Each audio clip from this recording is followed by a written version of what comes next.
It takes forever until it's going. Yeah, I got it going. Welcome to the ATB Cowboys Across the Cowboys podcast. He's still hosting, but he's a little under the weather, so I'm trying to save his voice. So I'm going to do the intros. I'm CD Piglet on X, Blue Sky, Twitter, whatever you want to use there. Brendan, how you doing, my friend? Could be doing better, but I'm still here. That's all that matters. Yeah, you made it. I'm like Paul. Follow Paul at Paul_Ryan15, but forget him because he didn't show up for us again. Where can we find you on X, Brendan? Well, never not going to bully Paul. You can find me at Brendan_Smith26. Yeah, gotta give Paul shit for not showing up. Yeah, how dare you? We made it, Paul. I was at the hospital today. Did I make it? Yes. Actually, Paul has some serious stuff, so we're good. We love him. You're all good, Paul. Next week, my friend.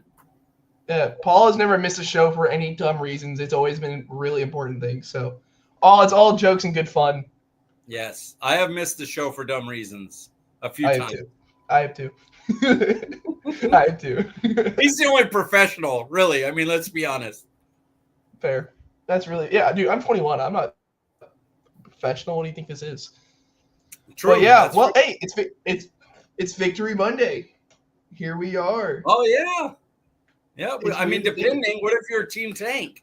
Then it's like downer Monday. Dude, and you're sad Monday. How this season has gone, if you're like, I know like everyone wants a better draft pick. Like, come April, are we gonna be pissed off with some of these wins? Oh yeah, dude. It's gonna be like, why would you do this? Why would you?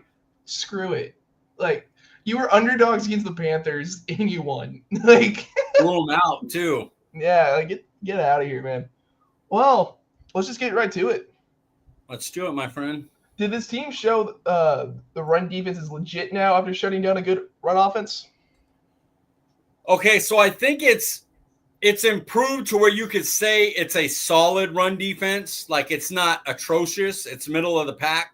Do I think they're going to run up and stop Philly, Detroit, a healthy San Francisco team? No, I don't know about that. But minus those, like, if you're facing the Ravens, who give anybody trouble, I think we're right under there where we're playing solid enough. It also helps that we put some points up. We were able to, score in the second half, so the team wasn't able to continue to run. So, the run game for Dallas is under the current construction, how they're building and how they're working, is going to be a lot about the offense scoring enough to where the defense can't just run you out of the building in the second half. Honestly, it's against worse competition. We haven't faced a good team in a really good bit. Like, so has the defense been playing better since Dak's been hurt? Yes. It's a conspiracy theory. I think for some reason the defense just hates Dak, or they get so complacent with him being there. They're like, hey, we don't gotta do anything. He'll score 35. We don't gotta do shit. Make one big play and you're good. But it's the Panthers, man. Like, whatever. It's Bryce Young. Has he looked better since being benched? Yes, he has, but it's whatever, man. Chuba's been running good this year. I'm just making up something. I'm right with you, dude. I mean, it's the Panthers. Here's the thing. Earlier in the year, would the Panthers have ran for 150 yards on us? Probably. But that's like, it's like saying, like, okay, well, we're not the worst run defense anymore. Yeah. Like, we're like 18th. You know what I mean? Like, we're still in the bottom half, but like we're circling around the middle now. It's just it's beyond mind numbing. Even with how bad our team is, there's still teams that are just that much worse than us. Well, there is one. Okay, there's many bright spots in this game, but there is one big one. Osa Odigizua. Has this game changed your mind on re-signing him? I think he's going to get a bigger payday than I'd pay for him. I hate to say I'm not I like Osa as a third-round pick. I think he's a plus on a third-round pick salary. You're like, oh, you got a good player. You got a good, solid starter for 4 years there. But if I'm talking about, do I want Osa at 11 to 15 million a year? Like, for the most he's had ever is 4 sacks. He's not great versus the run because he's smaller. He makes plays versus the run, but he's not like a stout run defender. He gets pressures, but he's not really a sack guy. And I know a lot of people like Lawrence, DeMarcus Lawrence, you go, well, he's not a sack guy. Yeah, but he's a he's a great run defender and a pressure guy. So if he only has 4 or 5 sacks, I can live with it because what else he does. I don't see paying Osa, and I know what everybody's going to say is, well, we don't have anything behind him. Well, for me, if I'm team building, that's their fault. Like that doesn't. I don't want to combine that. Go, hey, we don't have anything, so let's overpay just so we have something. Because then, especially with them, the way they do the pie and everything like that, like you're telling me I can't pay Deron Bland or J-Lu because, well, we had to pay $15 million because we haven't done anything to keep up at defensive tackle behind Osa, you know? And I don't see that. I can't, with the big money contracts we got to put out and the way our team is so frugal with money, if we're paying somebody $11 to $15 million, I need them to be a big contributor. And I'm not sure Osa goes that far. If he played like he did this game, like half the season, and then he had another half that was like he does regular, then I would be like, pay that guy, pay him all day.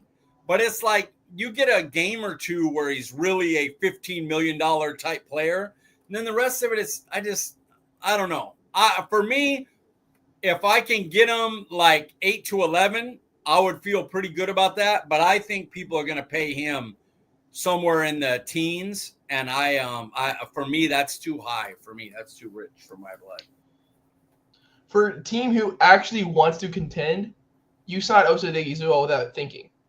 You don't think about it like, oh, you want $13 million? Sure, cool. Here's your contract. But the way this team is, like we were talking before off show, I don't have a good feeling about next year. I have honestly a terrible feeling about next year. I guess it's better for my health going into next year thinking about it.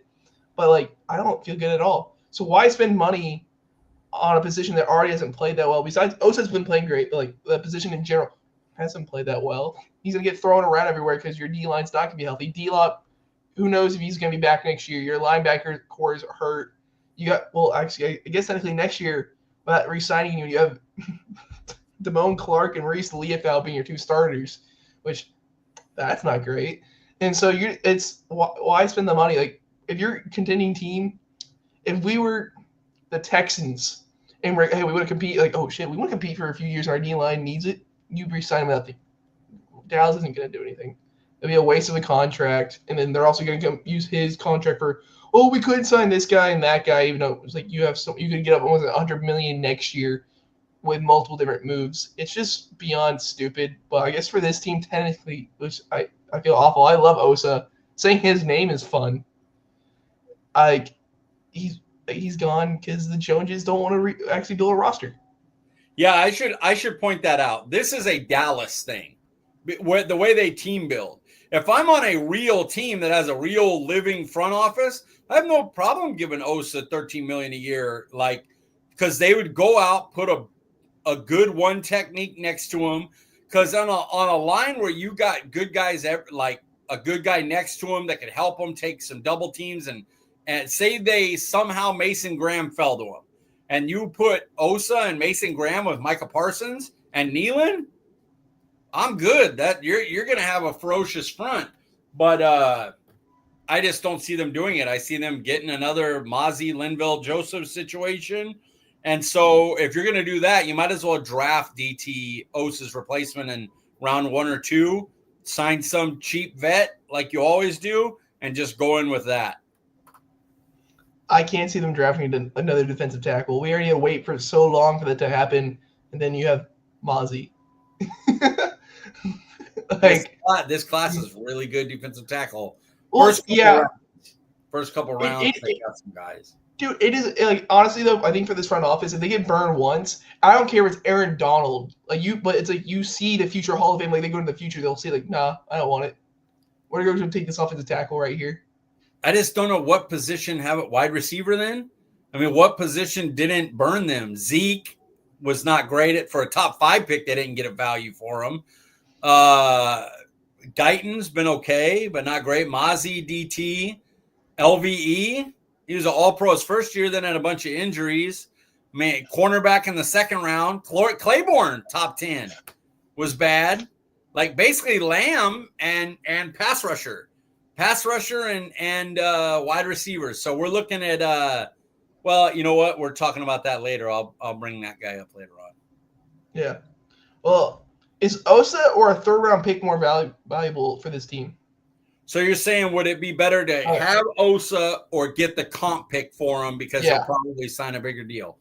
For me, for this team, which is a great way to for this team, I would say the third-round pick because I think you in this draft you can get a guy in the teens or in the early part of the second that could be a starter level DT right away. It's a pretty good draft.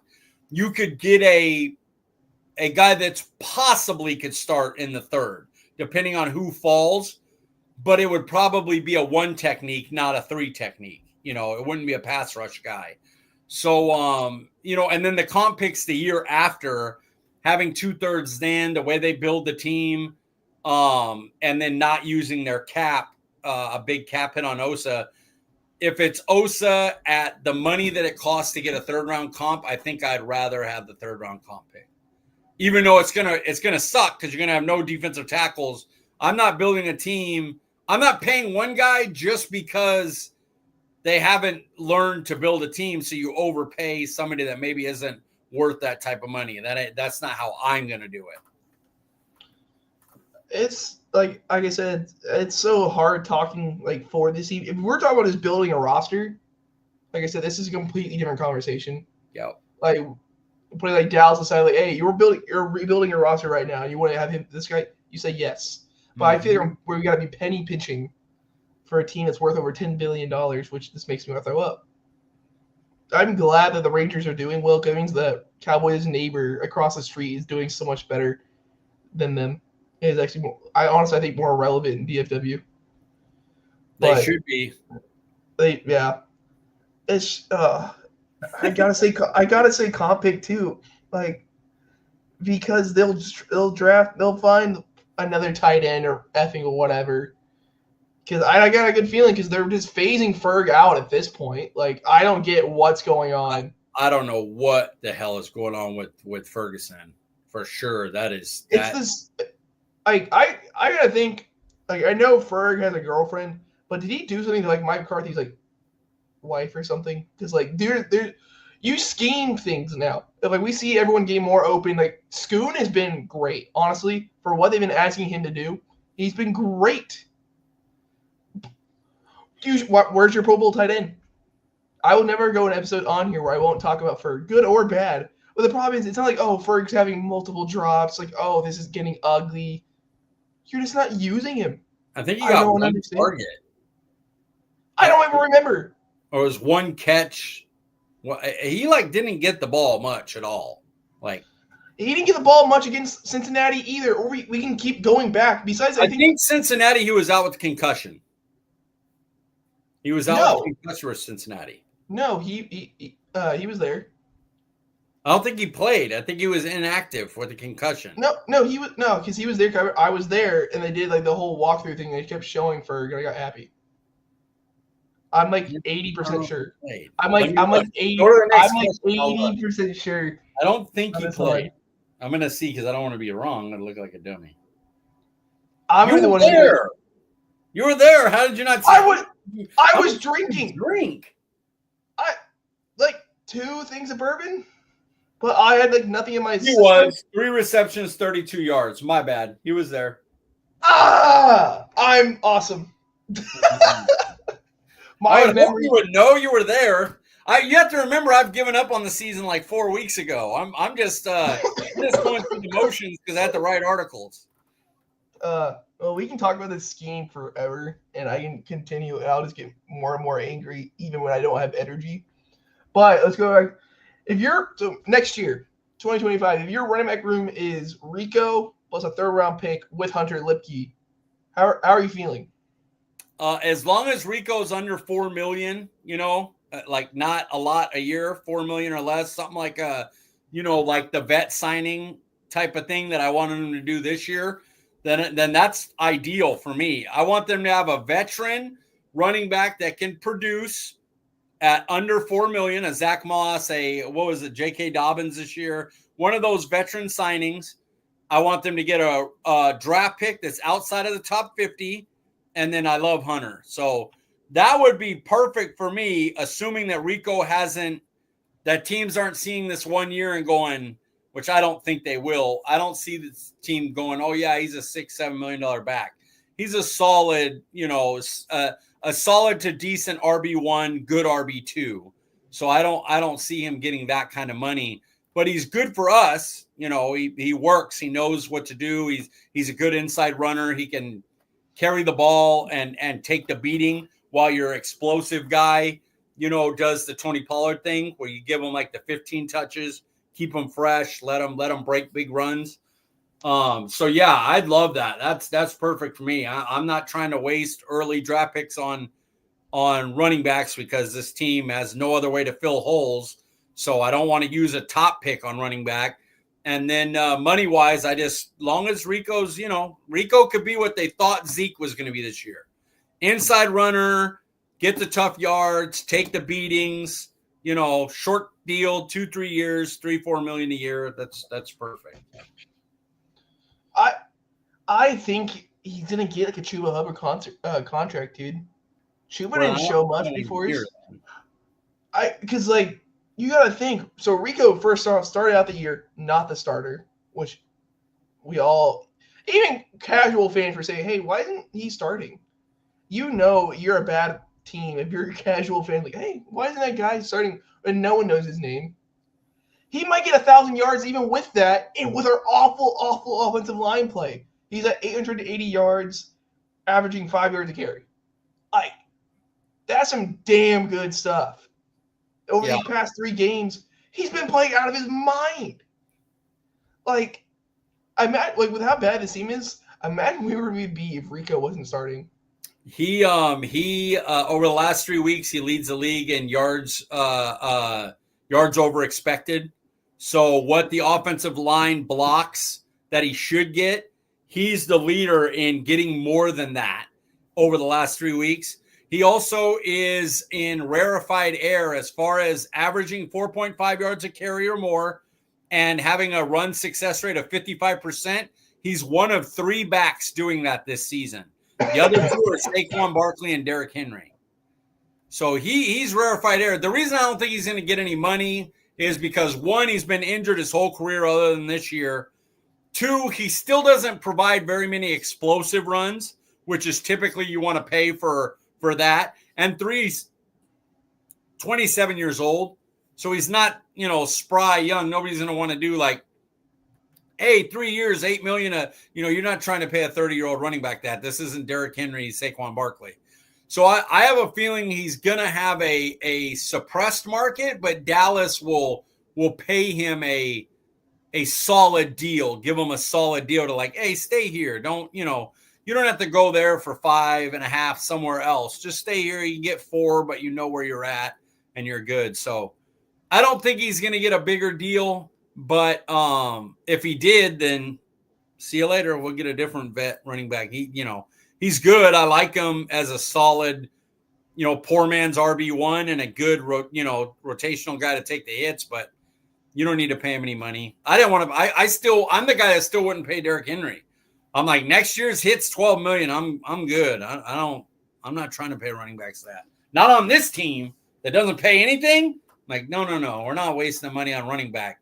All that stuff. And Rico Dowdle, who played half a season, is about to have 1,000 yards. No O-line. Couldn't get more than 12 carries a game for 8 weeks, and he's still going to get 1,000 yards. Undrafted free agent, always injured, and people are like, pay this guy. And I'm like, and what? Play him behind our line?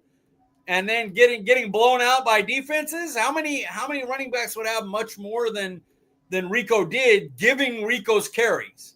Given Rico not getting more than 12 carries a game other than the Steelers game, the first 8 weeks of the season, eight games of the season. Like, there's only so much guys could do. Now, he's not up there with them, but I'm saying do you want these guys at this money or this guy making nothing? Give me the guy that's going to be 1,000-yard back making nothing. Over the 15, somebody might have had another third or another half of his yards. Instead of 1,000, they get 1,500. Okay, but I got to pay him 10 million, 12 million? No. Give me the nothing, and we'll make it work. Well, we learned that not everything works because, Deuce hasn't done well. Lipke hasn't really ran the ball that well. He's just a great blocker, and he can be an everything guy.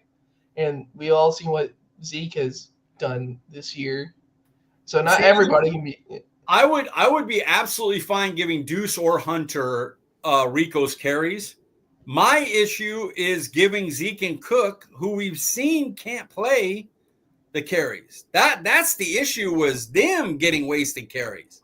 We made Zeke, he had an illness. He was sick. And we had Rico Dowdle, the third most. He's in the top 3 of efficiency and running backs making nothing. And we sat him so that Dalvin Cook and Ezekiel Elliott could play.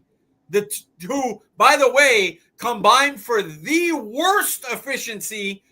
And the gap between them and the next worst is the biggest gap in the NFL. That's how bad they are. And they were like, hey, Rico, you're not feeling good today. We're going to sit Mr.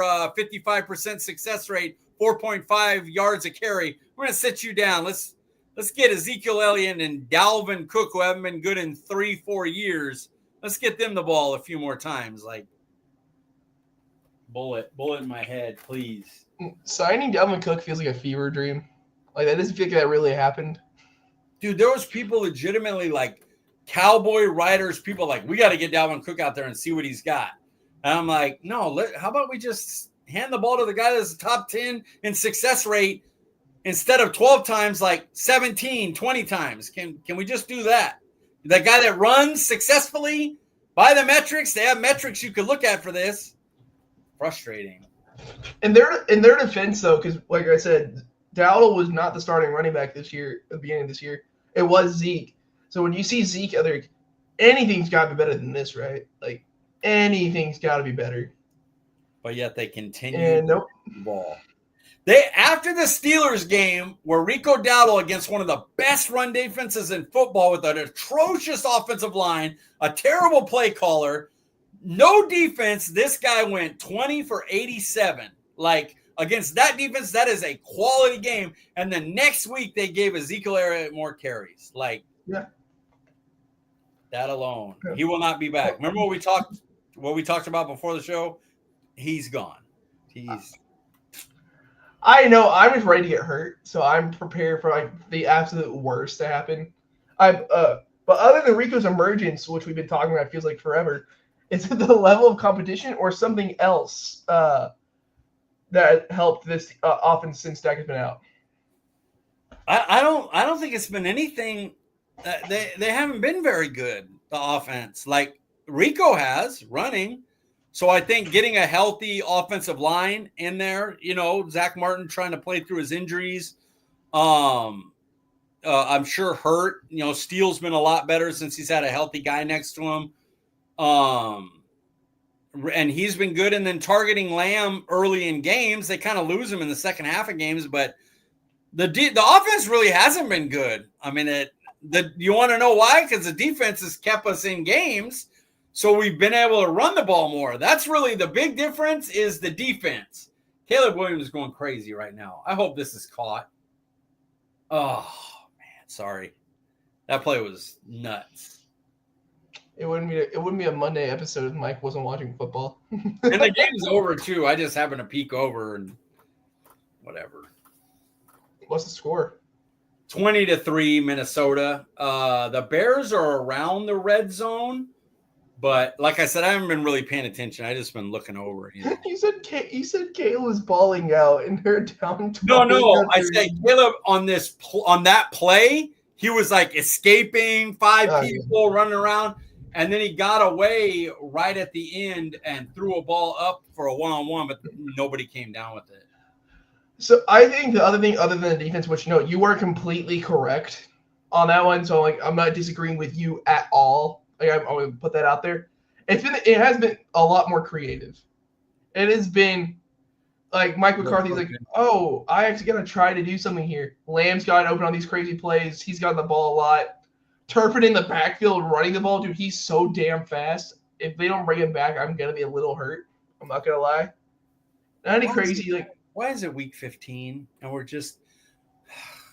I know. Week 15 and we're barely using like and the thing is, he's been here 5 years and Turpin's been here 3 of them. So like, I think so, yeah. Why is it week 15 that we're like, hey, put Turpin in the backfield and run different stuff to him, run screens to him, like, and then they do it like once a game. Like they did that one run to Turpin, and that was it. They were like, okay, they've seen it now, so they'll be able to shut it down completely. Hey, they did it twice. They did it twice. Did they do it 2 times? Yeah, and he got 2 first downs. The efficiency. They don't like efficiency. They really don't. Because you blink and he's at the first down mark.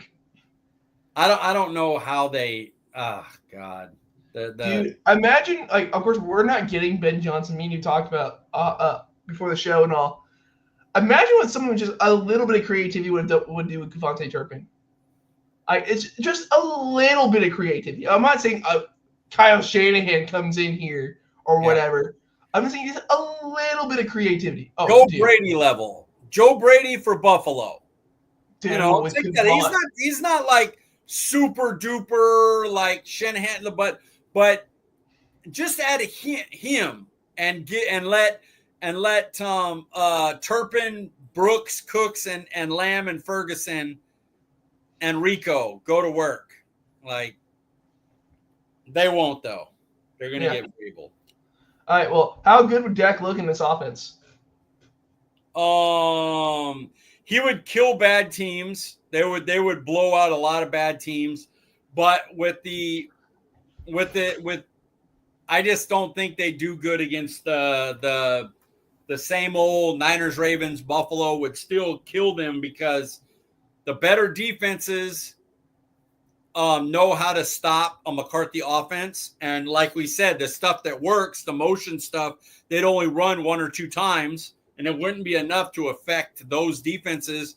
And the ones that have great offenses would score enough to get us out of our game plan. And then the typical interception would happen. You know, you have to like try to force it to CD to make plays, bounces off someone's hands, you know, one bad read and an interception. So it's like, I think it would be like last year, whoop on a lot of bad teams and get beat by the better teams. I don't see that much a difference. Like, I think they were better and more creative to end last season than they have been this one. Like, after the bye week last year, they really started rolling, using motion, doing stuff like that. And I think they've done less of that this year, which is just bonkers to me to have an extra year and do that. I don't think the offense, I'm not saying this offense, but when Dak was healthy, that offense, I don't think it would have changed at all. I don't, because like we've said, this team acts like Dak has to be the savior. It happens every year, every time. You need him to go do something. He changes the play every time. But just to make myself feel better about the season, I still see we get a good amount more wins. Like I think we say in the game we beat the Falcons. I think we beat Philly because I know it was a blowout in the end. That's because your offense couldn't move past the 50. And when they did, Zeke fumbled out of the end zone. Like, if this defense stays the same, like as it has been the past few weeks, with Dak playing, you beat them, you beat Philly, you beat Atlanta, you beat the Texans. Because like you said, the same thing against the Texans that went with Philly. Even if you give them Texans, even if you say, okay, Texans outplay you, you still Philly, Atlanta, Cincinnati. Dude, you destroy Cincy. You're talking three game difference right there.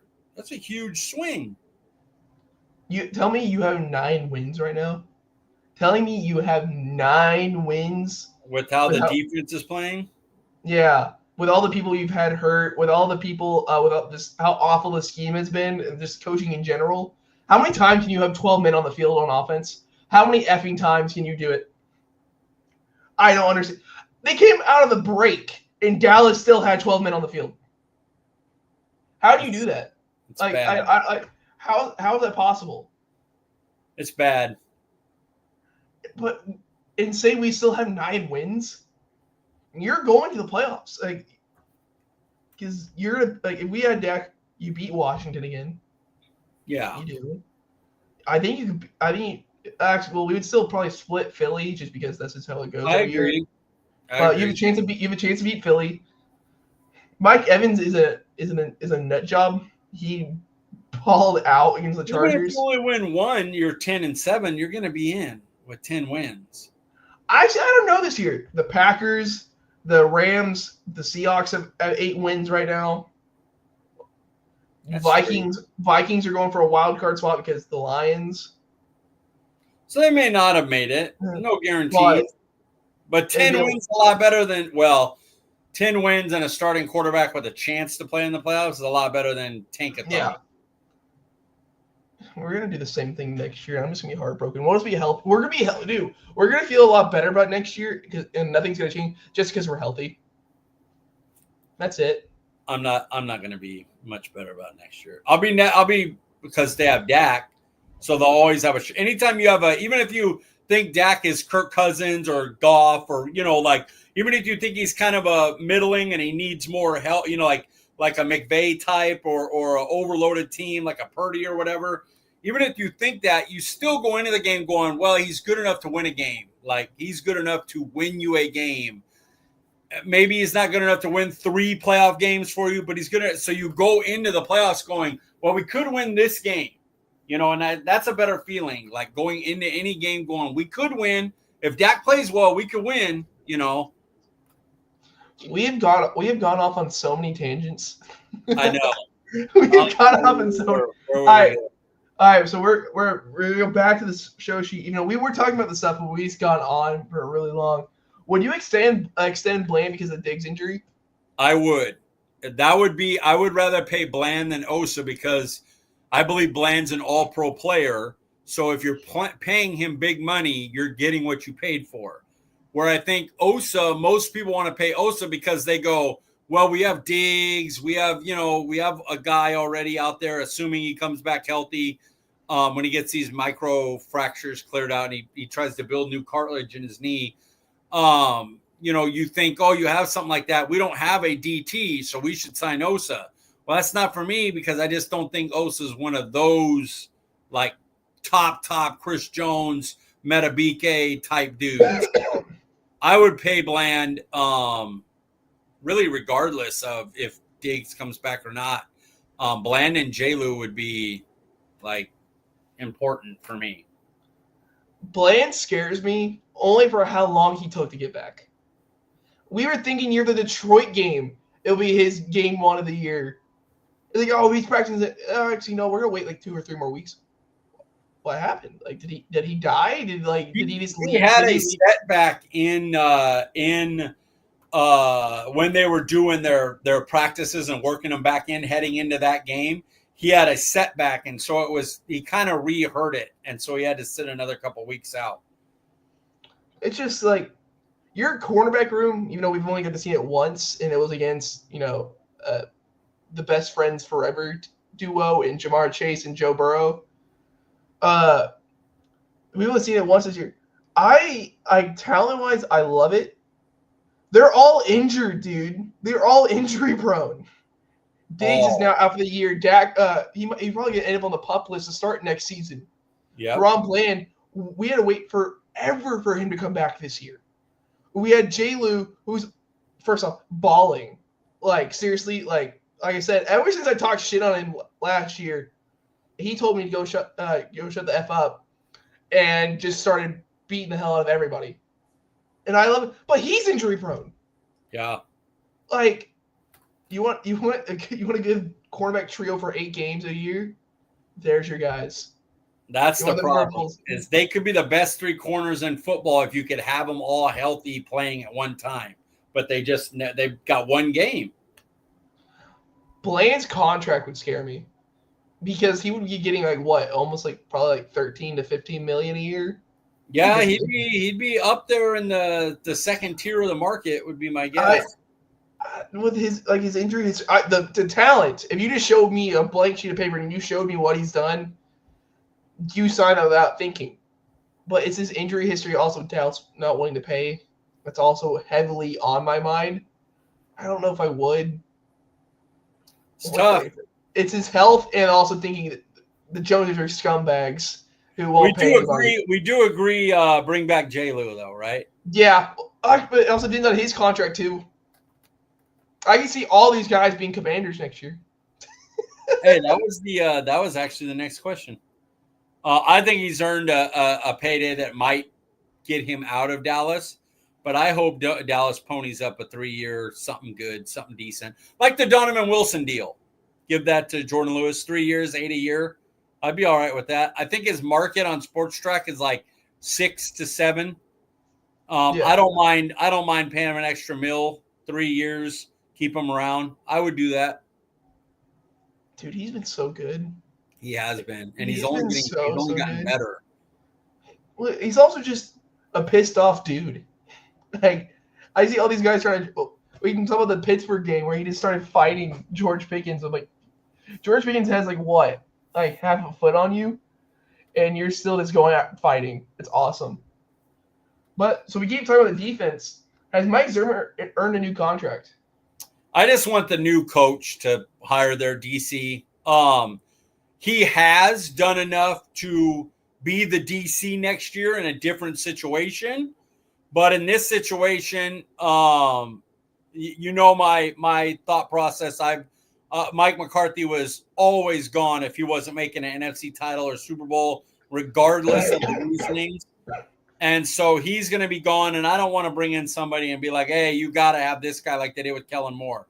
He's earned it, but I just want a guy to come in and get his own dudes, like be able to hire his own people. Yeah, no, I couldn't agree more. Zimmer's, but it doesn't matter because, like, the beginning of the year, of course, I think ever since I've been alive, Dallas' defense can't stop motion. But, like, what's the point? Are we beating worse teams? Yeah. Are we beating them interdivisional? Because those games flip-flop either way? Yeah. Like, I want to see a team go full motion every play on offense against us. I just want to see the confusion that happens. Like, okay, cool. Even if it's just a tight end coming in and out every time, I want to see that. Just them being confused as hell. That's what the Saints did. And if you told me last year the Saints team that right now beat us, I would laugh in your face. I'm like, why are you making that bad of a joke? Yeah. No team can be that bad. And like, oh. Just terrible. Well, I already know your answer, but I want to ask just because I love you going on tangents. It's funny. If the team finishes with 9 wins, is that enough to bring McCarthy for 2025? No. He was always gone. I know that right now the narrative is everyone's behind him and this and that, and they're playing hard for him. It's like I told you before the show. They're not. They're not playing. Our team is a bunch of dudes on 1-year deals and a bunch of young players. They're playing hard for their futures. It doesn't have nothing to do with Mike McCarthy. It's not, we got to play hard for him. No. And the players saying, good things about him, they're not going to crap on him while he's on his way out the door. They like Mike McCarthy. He's a good coach. Like, he's not a bad coach. He's not a great coach either, but he's a good coach. But he was always out. From Green Bay on, his only chance was if the Jerry Jones threw shit on the field and he was able to mold that into a championship contender, then in that slim chance, he would have had a chance to come back. But even then, I think he had to get to and be competitive / win an NFC championship to get any kind of contract. He didn't do that. He's won 6 games, and it's 2 against the Giants, 1 against Commanders, 1 against Panthers. He's had 1 win, Steelers, and that was with Justin Fields, not even Russell Wilson. He's literally done nothing to earn a job, and they told you going in. They basically set him up to die. Hey, good luck. If you make it, great. Good for us. We'll all be happy. But they set him up to die. There is a 0.0% chance he comes back next year. He's gone. one of the biggest reasons why I would think he would come back is because, like I talked about before the show, Stephen Jones is already talking about how next year's offseason is going to be just like this year's offseason. They're staring Micah's contract in the face, and they're like, that's all of our money right there. That's all of it, every single dollar. And so they're already talking about they're not going to spend. They're going to hope for the draft, and everything's going to go. I think they're going to want to mentally suck next year. They're not going to come out and say it. And they somehow ball out next year with the abysmal. Yeah, same thing they did this year. They're going to do that's what. But they're going to bring a new coach in. It's going to be just like Mike McCarthy stunk his first year in the 2020 year. They're going to say, "Oh yeah, this coach is getting used to it, getting used to the players." They'll have excuses of newness. Everybody's getting used to a new system.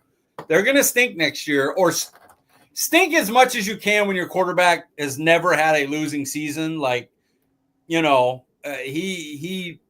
going to get you around the 8 to 11 wins mark because that's how he is. And we're going to be playing a third place schedule, which is going to help us win some games. But I think the first year will be part of their rebuild, will be the first year of the coach. And they could use the excuse of new system, players getting used to it, takes time. We got this guy 5 years, he's building something. But hear me out. I'm just going to be the devil's advocate this entire time with this, but I think it's fun. So hear me out on this. So like I said, mentally, like, don't know for sure. Of course, I've never talked to Joneses, probably never will. But like, Joneses is a guy like, we want to suck. We want to suck, and who can suck, and that's Mike McCarthy. So if you want to keep tanking into next year and get almost every big contract off your books, then you bring back the man who will be the captain of the tank. First of all, he won 12 games, 3 straight years. Only this year when his quarterback got hurt. You don't know what would have happened. Like you said, Atlanta, Cincinnati, the way the defense is playing, we could have won 3 more. Now, the other thing is, why wasn't he fired after Green Bay? Call it tank season, baby. Because they're cheap. They didn't want to pay for him to sit out and then pay another coach. Mike McCarthy ain't signing a 1-year deal. I think it'd be a minimum 3 years he'd have to sign to come back. But if they sign a 2-year deal, then you're going to fire him after next year, and they'll have to pay him the 1 year. They're not going to do that. They're cheap. They're going to let him go. They're going to get their next guy for 4 to 5 years, and year 1 will be the rebuild year, culture year, build your team up, get the style you want, the scheme you want, and then they'll go from there and hope they hit on 5 draft picks in the next 2 draft classes. Like I said, I think it's McCarthy or bust because they're not going for hopefully they're going for name brand Super Bowl. So with Belichick gone, there's no big name out there they can get. They were never going after Belichick because it would cost them Will McClay. Belichick wants control of the front office. Jerry's not giving up control of the front office. Honestly, I don't know Belichick anymore, only for the simple fact of, do you see what he's posting online with his 20-year-old girlfriend and stuff? We don't judge people for dating. No. I'm just saying because we think of him as like a super strict. No, but we think of him as a super strict guy. Like he is super. He's having a good time. Good for him. Like honestly, after being so serious for I don't even know how long he's been coaching. He gave UNC a 400-page Bible of who's going to be his successor, who's in charge of discipline, who does this. Not the Jones ain't doing that. They're not doing all that. I still can't, dude. Imagine being recruited by a team like you come home and it's just Belichick just sitting on your couch waiting for you to get out of your 8th period, hitting on your girlfriend. I like Belichick because he makes me look good. I don't feel so bad for dating people in my 20s. I wasn't giving shit for that. I was just saying because he had to be serious for so long, and now he's having a great time. So I don't think he's locked in anymore, and he doesn't need to be. Dude, you're the best coach of all time. You don't have to winning a Super Bowl after Brady would help you. Don't get me wrong, it would totally help you, but you don't need to do jack squat. If he somehow builds UNC into an actual playoff team, Like, good for Just you. But like, yeah. yeah, it's like Snoop Dogg. He's just doing side quests now. Like your main quest is done. Like you beat the game. No So one cares. we're gonna move on here, but Snoop Dogg's new album with Dr. Dre producing, it's so sick, dude. So many good beats on there. It was crazy. I ran through the whole thing. Like, damn, there's like 5 killers on there, and it's hard to get that in an album, especially you think from people that like Prime was 20 plus years ago. But Dr. Dre is just a king. He just knows. He's one of those like Bill Belichick defense. Dr. Dre with beats. He's genius level. All right, sorry. Well, no. So we're not, well, our next thing is Mike's view from the sideline. First question: has Rico Dowdle met or exceeded your expectations this year? Exceeded. Like I said, he is one of 3 players to average 4.5 yards and have a 55% success rate. Him and Saquon and Derrick Henry. Like, what do you want out of, like, this is Rico Dowdle we're talking about. He should not be in their company in anything, but in success in those type of efficiency things, he is. And you guys already know the yards over expected, number 1 over the last 3 weeks. So that's about him. That's not the offensive line. That's what can you do more than what you're blocked up. So, yeah, I think he's exceeded. He might be he's about to be 1,000-yard back. I want to knock on wood that he doesn't get injured. He's been injury prone, but if he's healthy the last 3 games, he's going over 1,000 yards when he wasn't even like the main guy for half the year. That's crazy to me. With Dallas out of the Travis Hunter sweepstakes, name another first-round player you would love to see in Dallas do 1 offense and 1 defense. All right, so I'm going. I don't know if he'll go in the first round. I have him as a first-round player. I got to see his combine and stuff like that. But Derek Harmon, DT from Oregon, 6'5", 310. I watching tape. He plays the run like he is a great film study. Like he studies like a linebacker. He'll beat guys consistently on cutoff blocks because he knows what's coming. He has a good get off. He's not Mozzie or anything. He has a very good get off at his size, but his get off isn't elite level, but he knows what's coming. So it looks faster than it even is. Very powerful against double teams. He's got the size and everything. People can get under him. Good technicians will get under him. He's 6'5", so sometimes the lower pad level will be able to move him. But he's hard to move, real hard. Like, even when you move him, he's hard to turn. So I love him.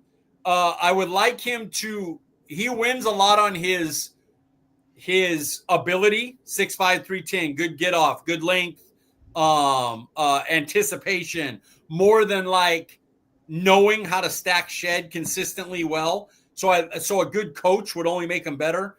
I love him offensively. I want to say Burden the third, but I think if we're picking now 14th, I don't think he makes it there.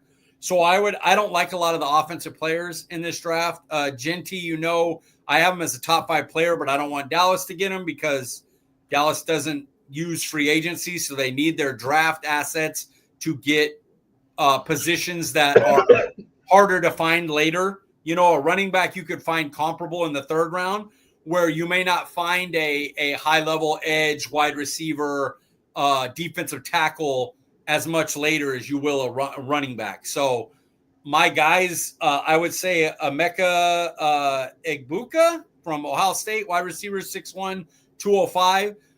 I worry about him in the Dallas-style offense that we've had the last 15 years because he's a slot-only type guy, and we do a lot of stuff with Lamb in the slot, and he's not very good. He doesn't offer much vertically. He's very much like an elevated Cole Beasley. Can beat guys underneath, really good underneath, way better yak guy than Cole Beasley. Like, he gets the ball and can make it a big play, but he's not going to threaten teams vertically. He's not very good at getting off press, but he's so talented at underneath stuff that if you got a scheme guy, a new OC that schemes people open, him and Lamb could be nasty together. I'm scared if Joneses are running the same offense they did, Linehan, Garrett, Moore, McCarthy, where it's basically the same shit, then he would worry me. He would be limited. Still productive, but limited. So that would be my two guys, assuming we got a new offensive coordinator, hopefully. Honestly, yeah. I haven't paid that much attention to college football so terribly much. So you have so much more knowledge on this than I do. But it'll be a lot more fun to talk about, once the season's officially over, even though I feel like we've all been checked out. It's been over for weeks. Don't get I know. So many players done. I know, I'm just saying. But like when it's officially over, like where Dallas isn't playing next Sunday or whatever, it'll be more fun.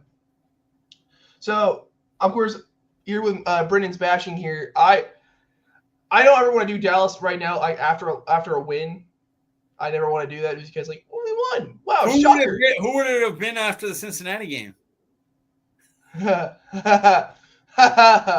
Oh, dude. I mean, it should be Cooper Rush. It should be, but all my anger is on Awarie. Everything fueled up. Go. Dude. But no, I got one for this week. Of course, like I didn't choose anyone from Dallas. I'm not gonna be like, haha, look, we won. I'm gonna say anyone. That's not fun. I have the entire Colts offense. Oh. Dude, Anthony Richardson, 17 for 38, 172 yards, and 2 interceptions. He was 4 for 12 at one point. Ugh. 4 for 12. How about Jonathan Taylor? How'd he do? Dude, he got a touchdown. I saw he got a touchdown, right? Then I switched the channel after he scored. What happened? No, what I love about these Bronco games, like when they're really like shitty, is that so like of course YouTube TV only has like certain games unless you buy you spend extra money or whatever. So they have like they'll have 1 3 o'clock game. It's not your local game. They'll have all that. So I couldn't watch it. Oh no. So am I getting spammed? He's like, dude, we're cooked. I'm like, what do you mean you're cooked? He's like, dude, we're lost. That's a big touchdown. He was like, holy shit. I'm like, what? He's like, we might be being bailed out. This might be the most garbage thing I've ever seen. He's like, what do you mean? He's like, Jonathan Taylor fumbled like in the end zone. He's like, yeah. And he started just blowing up my phone. I'm talking about my best friend Cooper here. And he was just going ape shit. Because rightfully so. And we were in a playoff, like we were fighting for the playoffs, and that happens. Oh, I'm screaming at the top of my lungs, running around the house. How do you choke that bad? 22 carries, 107 yards. That's not a bad day at all. It's not. Anthony Richardson's terrible. Like I don't know. I was always up on his up. Like I always loved his upside. Could run anywhere. Cannon. You're dog shit. You're bad. Jonathan Taylor choked their playoff chances away with that loss. It would have been 17-3, and then Denver scored 24 straight points after that point. Oh, they also, because that double pass, Nick Bonito taking it back for a touchdown. Bad. Like, I couldn't be a Colts fan. Dude, you'd see me. Actually, I would have been worse last week if we went live if, not everybody had different problems, which happens. We all have lives, so, can't really complain at all. But I was heartbroken, but damn, that would have hurt too. Okay, well then, Cardinals Corner. After breaking their 3-game losing streak, the Arizona Cardinals earned their 7th victory of the season, and Mike is now 1 win away from consuming Fred Bear and Pizza live on stream. And they play Carolina next week, so you might as well knock it down that I should have made it the playoffs. I should have kept it playoffs, or at least a winning record, but no, I tried to make it more fun and screwed myself over. So what we're hearing is that Mike's going to have a birthday live stream. And we're all going to be happy. We're going to have birthday hats on and everything. I am not eating it on my birthday. Dude, I am not eating that. Merry Christmas, Mike. That's a off-season. Merry Christmas, Mike. No. And I got to find one. I got to look because they do different type of Red Barons. So I got to find the most thin crust pepperoni. Top notch. Thin crust pepperoni. All right, I'll look. I'm going to look through. It's top notch. All right. Well, one word. The Micah Parsons trade rumors are blank. Fake. They're not true. They were taken. One, they were taken out of context, but even two, because it was Steven that said that this. But it was like they took a passage out of a big long thing he said, and we're like, oh yeah, they're not, but it wasn't. The guy was like, there's basically in the same thing. He was saying like, there's no way he's not going to be in another helmet. But the other thing is, if Jerry ended up saying it, he's just saying it to get in the news. So, Steven was taken out of context actually, because the whole time he was like, oh yeah, he's staying with us. I can't see him in another helmet. And then they took something that he said about like overall money for paying for so many people and made it about trading them. And then the other is they do it to be in the news, but it's fake. Michael Parsons will hold out this offseason, and sometime in training camp, they'll pay him, and then he'll be a Dallas Cowboy, one of the highest paid, if not the highest paid player, non-quarterback at least in football. So my word is dumb. And this will be my last rant for the night. But like, this is mainly towards the fans that want this. Because I read the same not article as you, but like his words and stuff. And I've seen like Tom Downey talk about it and all that. So like, I know it's bullshit. But the fans that are wanting this, they're like, oh, he's gonna be so expensive. Oh my gosh, we can get draft picks. You wanna know why you can get draft picks? You wanna know why he's gonna be so expensive? Have you not watched the last 5 weeks of football? Holy hell. This defense was doing, first beginning of the year, they were doing nothing with everybody. So I'm just going to preface, I'm not trying to say, like, oh, Micah is the savior. Have you seen how much better they've gotten? My God. Micah Parsons is this defense. Without a doubt, even with Diggs completely healthy, even with D-Law completely healthy, D-Law might be the leader. No, he's not might be. He is the leader, and which is completely okay because D-Law is a badass. Micah is the heart. My God. When his motor is running, he's screaming. He's blatantly just bullying people. Because you know why? He's a top 3 defender in the NFL. I'll say this right now. I think it's flipped after this year. I think the people that wanted to get rid of Micah last year, podcast, doesn't really care, yada, yada, yada. If you watch this year, when it's over, when nothing's going right, when everybody's injured, he's now become the leader. I think Tank's the heart still, because that's how he plays. You know what I mean? He's always been that guy. But I think Micah now is the guy that goes to every player, that talks about legacy, and he can do that because he's so elite. He makes every single other person on the field better just by being on the field, just by what he brings to the table. And so, yeah, I think people are nuts. So last year, I was like, I understand why he irritates people. So they're going to say, oh, we're not winning with them. Let's trade. But if you watch this year and you still want to get rid of Micah Parsons, that's a you problem. Even Wedge, who I love Wedge, but he's crazy. He could still get 10 sacks this year. Yeah, he still has a good chance of doing it. What the hell? Like, he's just demolishing people. Honestly, it pissed me off. I saw a lot of people defending Micah, rightfully so, about how he left the game early against the Bengals. He left like 20 seconds left on the clock. The clock was running out as he was walking off. So oh no, if you stayed there and he was giving handshakes, he was trying to get a jersey from like Jamar or someone. Oh, he got oh my God, dude, that would have been. I don't want to know what the media would have said. That would have annoyed me too. But like giving him a shake, acting like he left with like 3 minutes on the clock. The defense is about to go out there again. No, Micah's day was done. Yeah, it wasn't DeAndre Campbell. No, he fought his ass off. Defense gets a stop. Utter heartbreak. And then he goes out there again, even after that. But you can tell he's heartbroken. Yeah. And then he also knows about Overshown being gone. So that's just awful weighing on him. So you get pissed when he's out there for too long, and you get pissed when he finally shows anger. What do you want from him? Like, he's a young dude. Like, he is your cornerstone of your defense. So if you let's say it's the Raiders or Khalil Mack, you get 3 first-round picks.